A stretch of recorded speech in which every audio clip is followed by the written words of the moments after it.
Seguimos en la hora literaria. Hoy converso con Cosimo Mandrillo.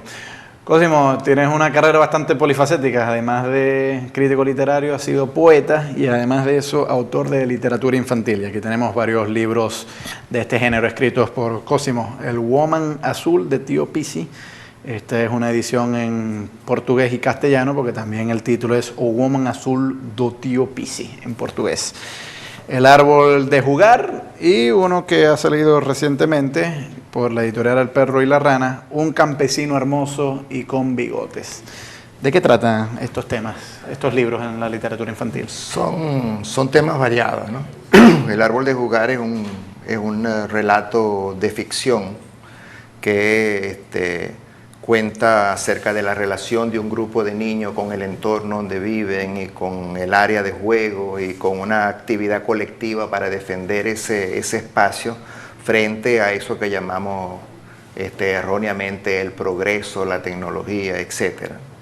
Es un cuento que ha tenido mucho éxito, por cierto, incluso más de lo que yo hubiera esperado al principio. Esta es la segunda edición y ha sido incluido en varias antologías, incluso antología de la literatura infantil latinoamericana. El Woman Azul de Tío Pisi tiene que ver con la Guajira venezolana, y es una experiencia, un cuento fantástico que tiene que ver con el entorno de los pescadores, y bueno, personajes ficticios con cierto animismo. Hay un pez que funciona como un ser racional. Lo que no quiero es contar el cuento completamente. Que era en el libro. No, bueno, este es un libro que no se consigue en Venezuela, por ejemplo. Este fue un libro publicado en Argentina. Esto ganó el segundo premio de un concurso que hace una editorial argentina que se llama Comunicarte, y el concurso se llama Los Niños del Mercosur.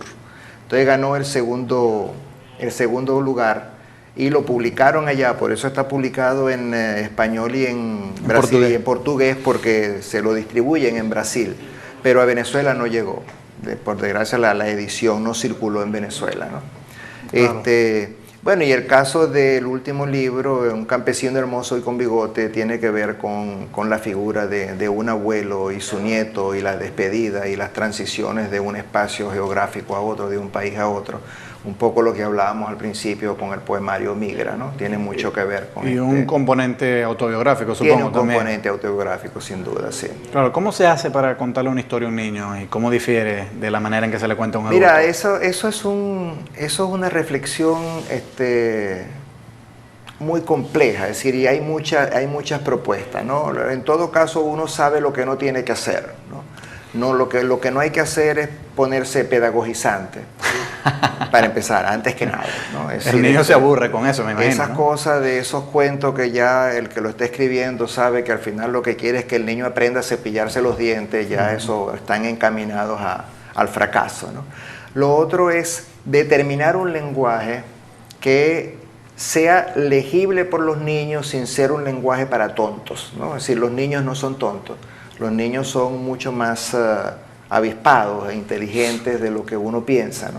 Y son capaces de entender, de deducir, de sintetizar un montón de cosas que incluso si no entienden la palabra concreta, van a entender la idea, y eso les va a servir después para poder familiarizarse con aquellos términos del lenguaje que no conocen. En todo caso, se ha dicho siempre que la buena literatura infantil es la literatura que puede ser leída por un adulto sin que le parezca aburrido o tonto, ¿no? Y yo creo que ahí es donde está el secreto de poder manejar un lenguaje que se maneje bien entre dos aguas, las aguas de los niños y jóvenes y las aguas de los adultos. ¿Hay temas que no se deben tocar? Mira, tradicionalmente se pensó que sí. La tendencia ahora es que hay que tocar todos los temas. Prostitución, adulterio, drogas. La muerte. Bueno, la muerte sí, porque la muerte estamos con todo, pero por ejemplo, algo como la prostitución, las drogas. Mira, el problema es cómo abordarlo de manera que no escandalice al niño, que no produzca un rechazo, pero que sea parte del conocimiento, del proceso de apropiación del mundo, del niño, ¿no? Y el mundo es lo que es decir, en el mundo hay...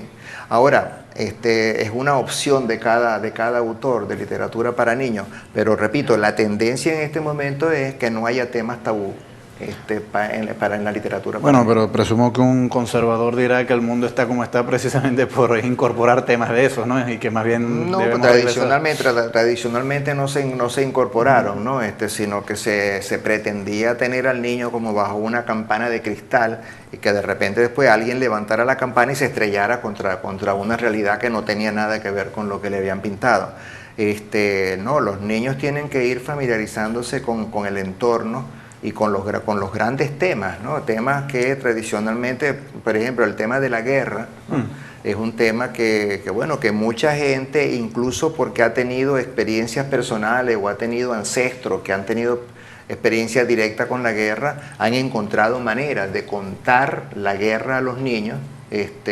Por supuesto, repito, hay que desarrollar un lenguaje, y siempre hay que tener presente la finalidad literaria, ¿no? Antes que la finalidad propiamente documental o informativa. Claro. Ahora, me llama la atención ese consejo que has venido dando de no ser excesivamente pedagógico en los cuentos.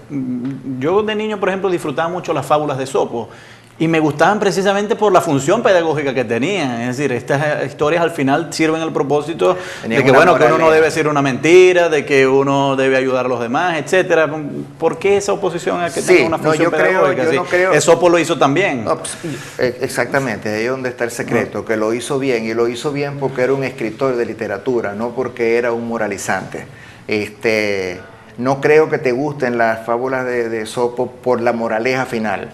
Te gustan por la manera como está construida, cómo está construido el texto, y bueno, dentro de esa construcción talentosamente hecho hay una moraleja final. El problema es que muchas de las experiencias adicionales a la de Esopo son muy torpes en el sentido de construir un texto que sea atractivo para los niños, que les aporte más allá de la simple indicación de haz esto o no hagas esto, ¿no? Sino que les aporte realmente una experiencia de imaginación, que sea una aventura intelectual y estética para el niño, ¿no? Claro. Cosimo, muy agradecido por venir. Cuando quieras regresar acá te esperamos. Gracias a ti, Gabriel. A ustedes, amigos, muy agradecido por su sintonía. Nos vemos la semana que viene.